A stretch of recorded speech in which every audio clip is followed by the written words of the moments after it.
Our guy, Greg Sankey, he's getting it done. Let's squad up. You're talking ball with the SEC Squad, sponsored by Game Time.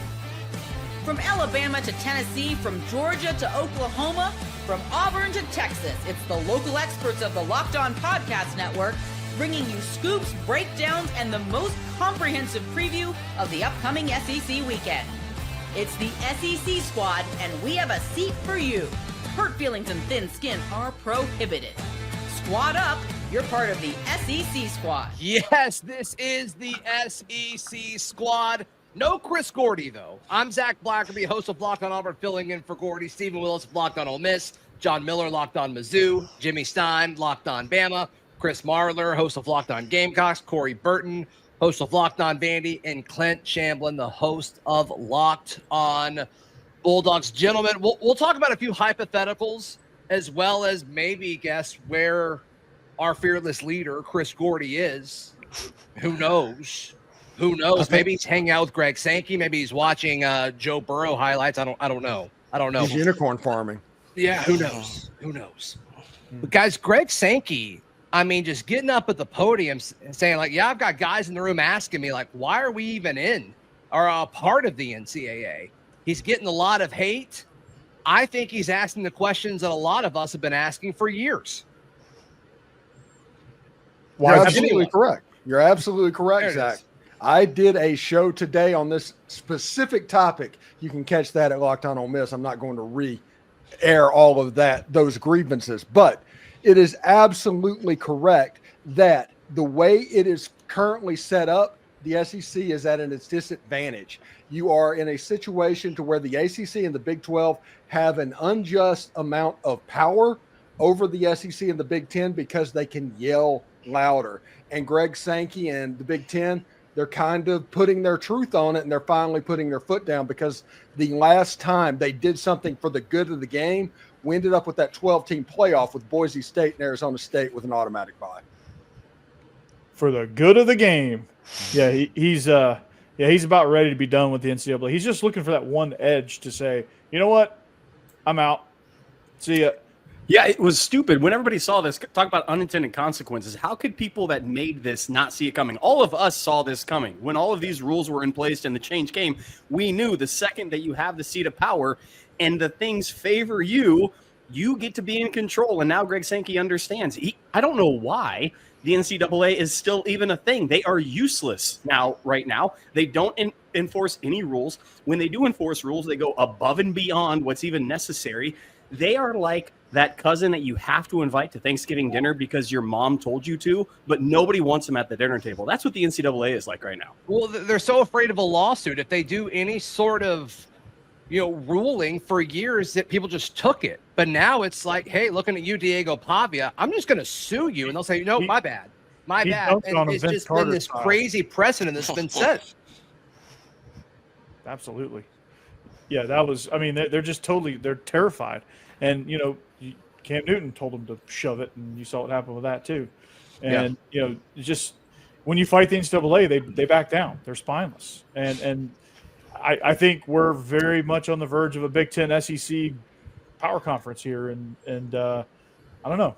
Well, certainly, I think Corey is definitely onto something, especially if the other powers that be, I'll just say the others largely being everybody outside of the SEC and Big Ten. G8.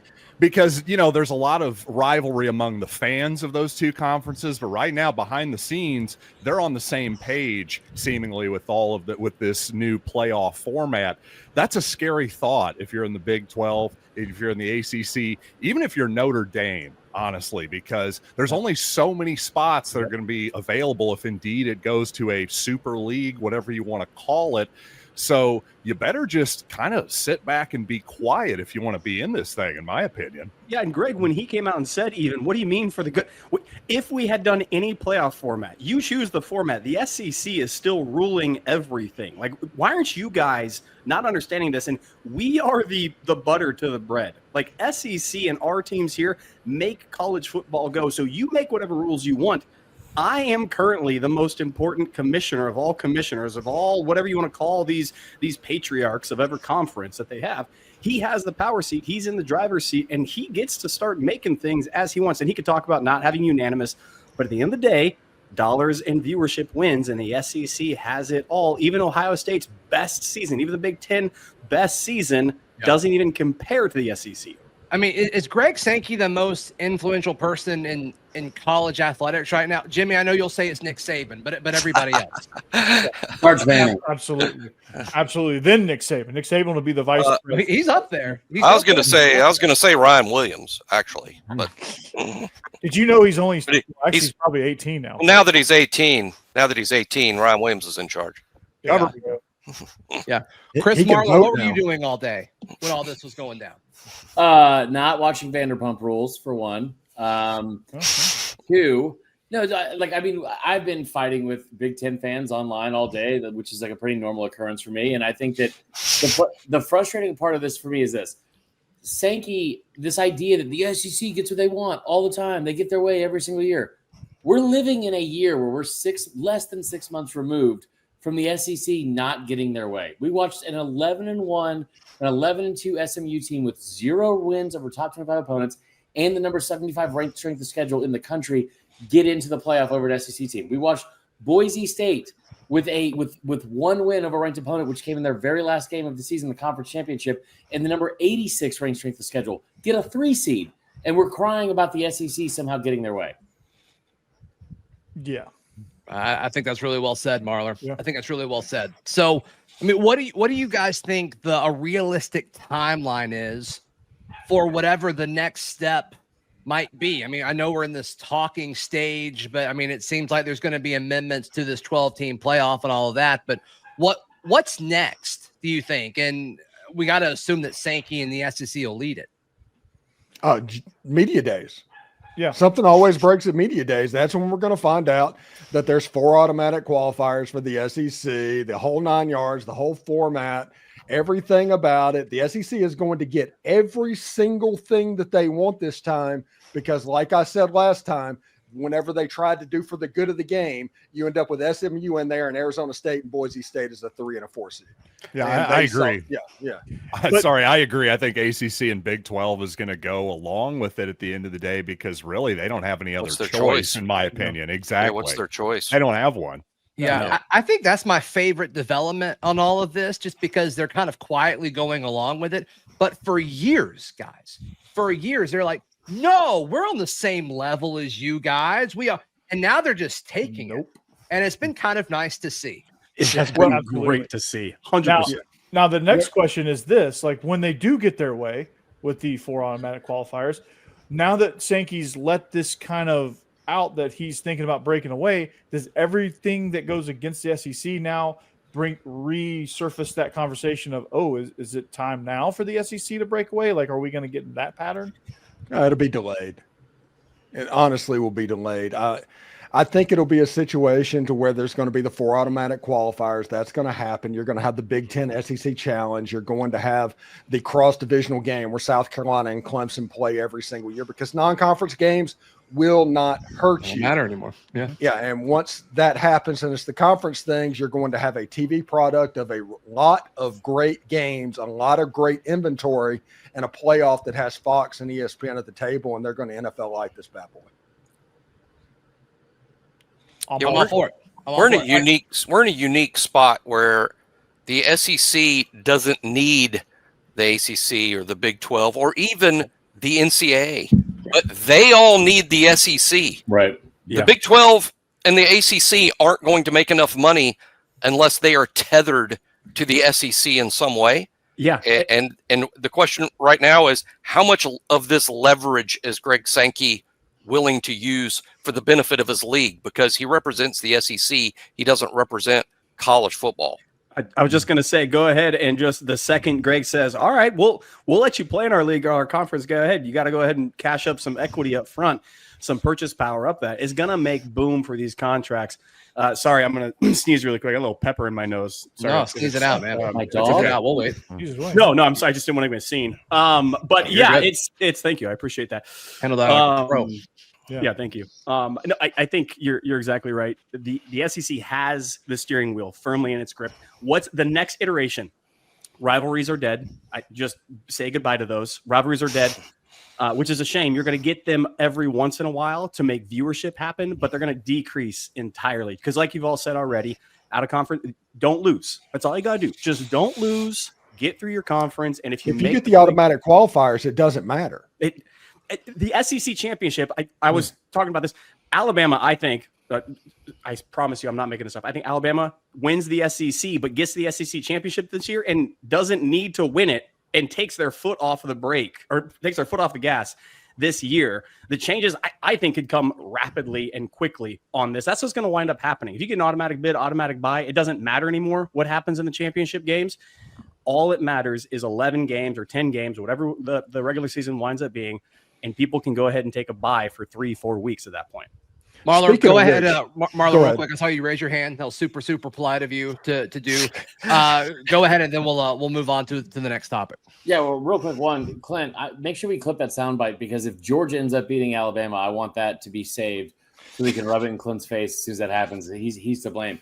Here's the funny part of this whole thing from a national standpoint. All these people that are crying about, well, the Big Ten plays 9 conference games. The Big 12 plays 9 conference games. What's going to happen, I will guarantee you right now, there is no chance they're going to sign anything that says we're going to play a 9-game conference schedule unless it guarantees them 4 spots in the playoffs. So the moment all these fans that have whined about them not playing a 9-game conference schedule, the moment that comes into play is the same moment you're going to get guaranteed 4 spots plus anything at large in the playoff. Mm-hmm. Yeah, I don't think that's a bad point at all. So if the SEC does get 4 teams in, let's play a game. Let's play a little scenario as far as if that were to happen this year, which 4 SEC teams might benefit the most? That's next, right here on the SEC Squad. Today's show brought to you by our friends at FanDuel. Can y'all imagine using anything other than FanDuel? I can't. No way. No way. When you look at the odds for who to win the College World Series, it's all SEC teams, and then like North Carolina's in there. The Razorbacks leading the way at plus 470. LSU, Vandy. No love for the number 1 overall seed. Okay. No, y'all have the 3rd best odds, which is interesting. I'm a little surprised by that. Okay. Texas is there at plus 1,000. The Tennessee Vols at plus 1,200. Auburn's kind of a few spots back. So right now is a great time to get on the action with FanDuel. If you're new to FanDuel, head over there, FanDuel.com. Place your first $5 benefit wins. You get $200 in bonus bets. Make every moment more with FanDuel, the official sports betting partner of the NBA and the Locked On Podcast Network. Thank you so much for making the SEC Squad your first listen every single day. Be sure to check out all of our local shows. They're all great. I think we do a pretty good job. So if the SEC does get 4 automatic qualifiers in, and let's just play a hypothetical. This isn't going to happen this year, but let's say it did. Which 4 teams do you guys think would be the 4 automatic qualifiers this season if it went into play? Well, that would depend on if the play-in games actually come into fact. That's true. Yeah. For the sake of the exercise, let's say the play-in games don't. Let's just say it's the top 4 teams. I think the most important team for a 4-team automatic qualifier is probably LSU, if we're going to be honest. Gordy's not even here, and we're doing this. I'm doing this because LSU, and he's not even here. Because he's not here, I'm doing this. Now it feels like an SEC Squad show. Yeah, I like that. Now we're when you have a quarterback returning that can't be overstated. When you look at most everybody in this room, there's not a lot of quarterbacks coming back. They have an innate advantage. They have Barry Brown, who's an elite wide receiver that transferred from Kentucky. They have a chance to be very dangerous. I think with 4 automatic qualifiers, they are sitting pretty, and they don't have the questions that maybe somebody like Alabama, Ty Simpson can be great, or Georgia, who knows who's going to play quarterback there this year, or Austin Simmons at Ole Miss. Yeah, there's questions all over the SEC. There's not questions at LSU at the quarterback position, and without the questions at the quarterback position, it happens. All right, so LSU, who are your other 3, Steven? Texas, Georgia, and Alabama. Yeah, I mean, I think it's gonna be most people's picks, right? Yeah, I think that's anybody see a team not one of those four. I think that's the obvious triumvirate for me, and then I could go wild card number 4 pretty easily. To me, I'm disappointed with you, Steve, and I thought we were in agreement that this is going to be the wildest SEC season, and then you're going chalk with LSU and Garrett Nussmeier. It is, but Arch Manning has Manning in his name, and you can't leave him off the list. You know, I know. If you do, they will come for you.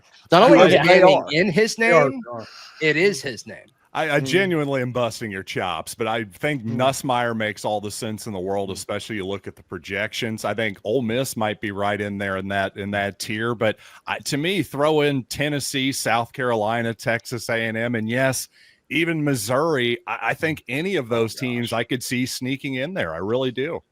How great would the theater be if the play-in games happened this year? It's uncertain. It'd be awesome. I can't wait. I think the play-in games are going to be a must for the SEC. Yeah. It seems like by all indications. You get more teams involved. You get more better recruiting, more money. Obviously, almost every game in November will matter if it's all about the top 6. You know, both things could play out to be true, which is that it ends up pretty chalk: Alabama, Texas, Georgia, LSU.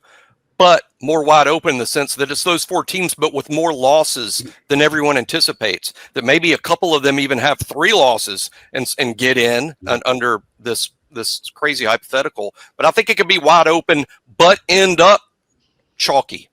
Yeah. The one team to me that stands out from this is South Carolina. South Carolina, to me, with 4 bids, that's the team that I would go to if you're going to get me betting odds, because I'm going to get juice on that money line or on that line. They get in because all it takes is, like you're saying, within striking distance into the season. And if you got a returning quarterback, like you said, Sellers comes back. I think he's the best quarterback. Yes, I know Nussmeier's there. I would take Sellers over him right now. I think I would have them in the play on probably at the 4 of the 4 teams. And the best defensive player in college football. Hands down. Not even close. Yep. Yeah, it's a dangerous team. I like hands down the best defensive player in college football. I mean, I think he's really talented. I just based on production, that seems like quite a. I think Caleb Downs at Ohio State would be up there. It's just rare that you would say that about a safety.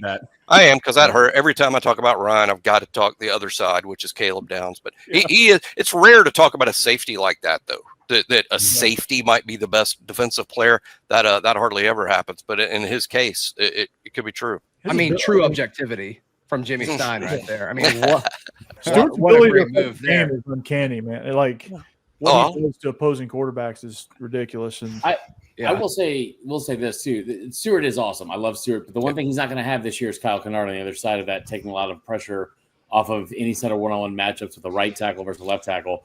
I will also say this. It's hilarious to me. And I think a year into doing this and covering South Carolina, I finally kind of understood where the fans lie with this, because you're going into a season where Lenore Sellers just ended the year and South Carolina just ended last season with 6 straight wins to close the regular season, which everyone seems to forget was the longest active winning streak in the entire SEC. Not Texas, not Bama, not Georgia. South Carolina, 6 wins. Not a ton of wins, but still. Lenore Sellers went 17 touchdowns, 4 interceptions in those 6 games, and they beat 4 ranked opponents, including Vandy, which at the time was a juggernaut, also destroyed A&M, and then beat Clemson on the road, and then a huge Mizzou game as well. Lenore Sellers is the best quarterback in the SEC. It's not Garrett Nussmeier. You know what happens to Garrett Nussmeier when he gets under pressure? He's like IKEA furniture. He just folds every single time. Nice. And then Lenore Sellers, you see in the biggest moments they needed him in the second half of the season, he constantly rose up to the occasion, especially in South Carolina or against Clemson. I think that Illinois game did a lot to skew the ideas that he's not an elite quarterback. The Ole Miss game, if that game would have been 8 quarters long, South Carolina wasn't scoring a touchdown. So that's my impression of Lenore Sellers. Yeah, did you watch the Illinois game? Well, I didn't closely watch South Carolina because why would I? Well, very fair. But he was pretty good the rest of the way. I will also tell you this. You're talking about this is a year removed, so it's not the same. And you're going to have a lot more road games for South Carolina, including A&M.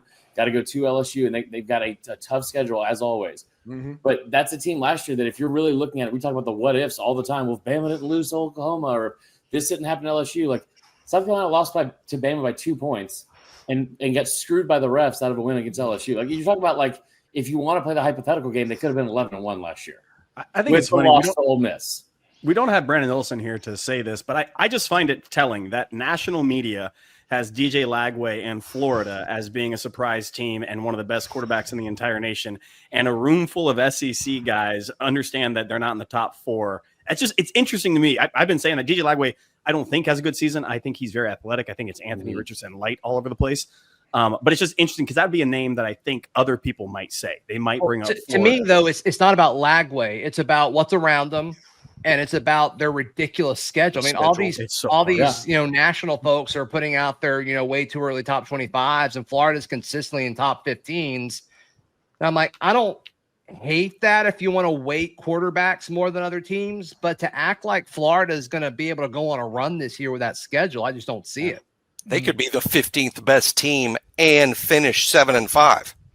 I feel the same way about Oklahoma, by the way. I think they could break out this season, but that schedule's just too daunting, I think, to make a realistic run at the playoff. But there's this unwritten thing where we all got to gas up John Mateer. So I don't know. Are you allowed to say that, John Miller? I don't know. I just did, buddy. I just did. I think it helps that he's bringing his offensive coordinator with him. I think that destroys the learning curve, but that schedule is brutal. So, I mean, you could be looking at a very good season, like Jimmy said, at 7-5. You could be like, holy cow, they way overachieved with that. Yeah, and I wish one of our Oklahoma guys was here, but their issues last year, the scheme wasn't great, sure, but no O-line, no receivers, and I don't know if they fixed that though. Yeah. So Ole Miss sacked Jackson Arnold 9 straight plays to end the game. Yeah, kind of gets back to what we were talking about in the first segment and Greg Sankey and the SEC. But we're getting to the point, guys, where you could have 5 SEC losses to 5 top 10 teams. I mean, you could lose to 5 SEC teams that are all in the top 10. All that means is you might be 11th. It doesn't mean that you're out of the top 25 because you lost to 5 top 10 teams. But we are getting to that point. The depth of the league is like that. Plus, the schedules are so, disjointed that some team could play 5 top 10 teams, then another team could play, 3 top 10 teams or 3 top 20 teams. So the schedule kind of drives everything. To me, that's where Texas hugely benefits right now. They're a great team. They may win the national championship even if they had a really tough schedule, but they don't. They don't play Oklahoma's schedule. They don't play Florida's schedule, and they're going to benefit from that. Yeah, well, absolutely. They still got to go to Ohio State, and I still think the Red River rivalry, you can't count on Texas winning that game. They're not playing it. They're like, no, sirree. We're playing this early in the morning. Yeah. They have to go all right, where's Chris Gordy? Other SEC chatter that's coming up right here on the SEC Squad. Where in the world is Carmen Sandiego? All right. Yeah. It's your own Stephen Willis. You can hear more of that wonderful voice over on Locked On Ole Miss. Before we jump into the curious case of Chris Gordy and where this mysterious man is, who would you say is the most underrated team right now? Because we've made arguments for a few folks. It could be the Auburn Tigers. It could be, talk about an easy schedule. If they just survive to get through Georgia, the rest of the schedule up to the Iron Bowl, it's pretty manageable. We haven't talked about Auburn yet. So there we go. We made it 23 minutes before I brought them up, guys. Hey, they have to make a bowl game this year. 100%. That's right. That's right. He's no fool. He knows he has to make a bowl game this year, for sure. I do think that some undervalue Auburn. I personally expect the best Auburn team in several years. I mean, I think this will be Auburn's best chance at a good season in a while. That's just the best. It's the best 1 through 22 they've had, and obviously a lot depends on Jackson Arnold. But I do think that this Auburn team now playoff talk to me is going. That's a bridge too far. Okay. But 8 wins would be a tremendous season based on what's happened at Auburn in the last 4 or 5 years. And I do think 8 wins is extremely possible if Jackson Arnold is good. He's certainly got an outstanding wide receiver core. And I do think Auburn's dangerous. Auburn could beat, I don't know about Auburn in the playoff, but they could beat a playoff team.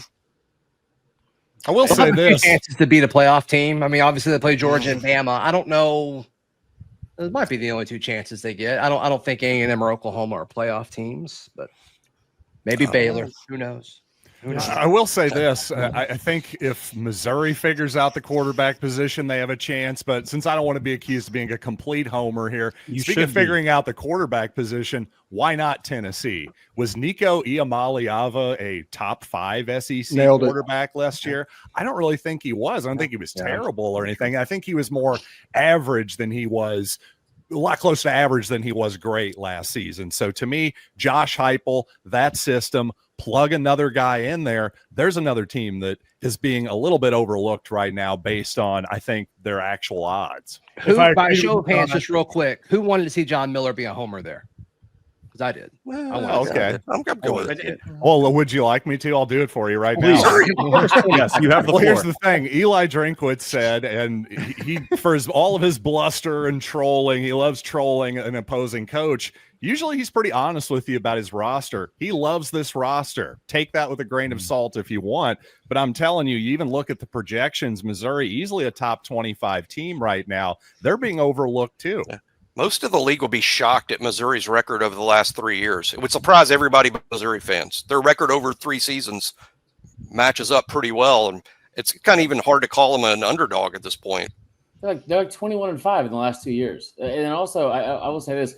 We're going to look up and it's going to be, we're all going to be watching Hocus Pocus, some with the kids, some just me with their dog by themselves. It's a great movie. And we're going to say, wow, Missouri is 6-0.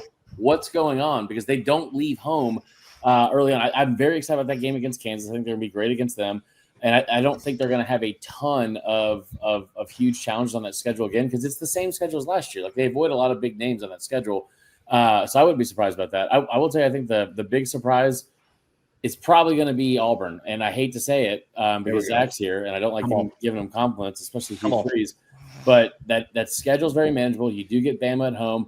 I don't love what you said about potentially beating Georgia as a playoff team, because I don't think they've beaten Georgia in my mind since the Clinton administration. But I'm not picking Auburn to beat Georgia. No, to be clear on that. But they have this influx of receivers that Jackson Arnold's going to have around him. Again, I've said this like ad nauseum all offseason. He was behind an offensive line last year that had 50 sacks allowed. It was 18 more than the most Oklahoma had allowed in the last decade. And they were the worst offensive lines in that category in the entire country. He's going to have a ton of talent around him. As long as he and his head coach can't have a weird public bickering fest like they did last year with Peyton Thorne, he should be good. Yeah. What date is it socially acceptable to watch Hocus Pocus?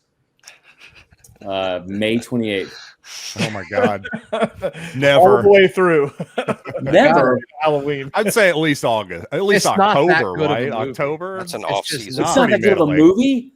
I don't think so. I'm not a fan. We're starting a Locked On Halloween Disney Channel movie. No, we're not. Episode. Yes, we are. I can tell you that is. I have on good authority that's not happening. Locked On Hocus Pocus. Look, this is going to sound weird, and I have not been this guy ever, because every single year, this is the team that people select preseason to make a run, and it's foolish.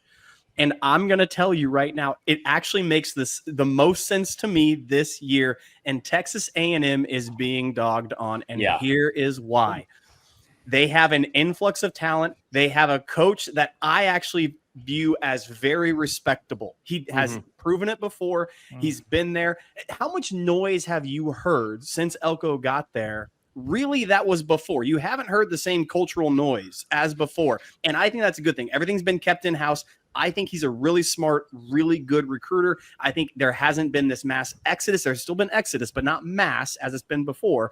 I think they've quieted the noise down. They get that situation at quarterback, and they have an offense that actually runs to their style. I actually think they can make some noise in the SEC, and I'm the first person to say that was stupid every single year when people do it. But I have to say, and how often have we talked about quarterbacks on this squad show, and we never say Marcel Reed? Agreed. Is Colin Klein still their coordinator, offensive coordinator? Yes.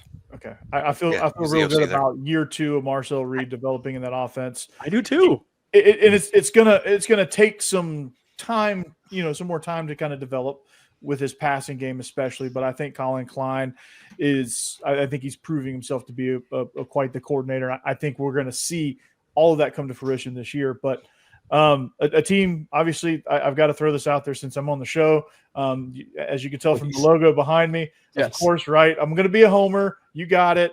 But I think based on the FanDuel projections, taking it full circle with the sponsorship today. Please, 4.5. I think you smashed the over on the 4.5 with Vanderbilt. I think they get at least 6. And I think this is the most loaded roster they've had in quite some time, for Vanderbilt standards for that. Got to make a bowl game. Got to make a bowl game, like Hugh Freeze says, right? In the words of Hugh Freeze, got to make a bowl game. Got to make a bowl game. So, I'm going to throw it out there, but we get our conference slate started quite strongly with South Carolina on the road. So that's about as tough a test as you're going to get starting the conference slate off. So we'll see immediately if this team's for real or not. Win or lose, we'll see if they're for real. I don't think anybody in this room beat Vandy as bad as South Carolina did last year, which is kind of crazy. Because I mean, that, like we were talking about this the other day, like they beat Bama for the first time in 40 years. They took Texas down to the wire, and people forget because Texas apparently is everyone's darling now. That's right. They had Mizzou on the ropes too, double overtime. Yeah, Mizzou was top 10 at the time, I think, right, John? Yeah, sounds about right. Mizzou definitely squeaked that one out for sure. And Kirby Smart avoided them, so like he always does. It's like them and A&M. Yeah. All right, let's wrap this up. Everybody gets 5 seconds. Yes, Stephen Willis. Underrated team, Ole Miss. Lane Kiffin finally has a quarterback that he's extremely excited about and not playing games. Everybody gets Austin 5 Simmons. He wasn't excited about Jackson Dart? What in the world is going on? What? Hey, Spencer Sanders. Do you not know that? Spencer Sanders. He brought Spencer Sanders in to be the starting quarterback. But he brought 3 quarterbacks in last week.